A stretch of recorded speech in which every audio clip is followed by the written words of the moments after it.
কোন ধরবো? আমি 7 দিনা খাবার খাচ্ছি, শুধু ঝোল মেলা, ধান কাটা শরীর।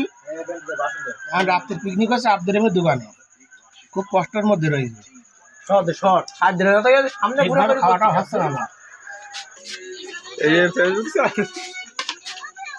ছেড়ে দিয়ে বলো নাজির বিয়া দাও খাতে দিচ্ছে না। নাজি তুমি খাতি দিচ্ছ না কেন নাজি? কথা সেদিন কথা নেই দেখ। আর এই জায়গায় বলছেন বলছা খাইতে পার না, কিরা? খায় শাসি না খাইলে পেট ভরে না। কে ছাড়বে? না ছাড়বো না নে। মানে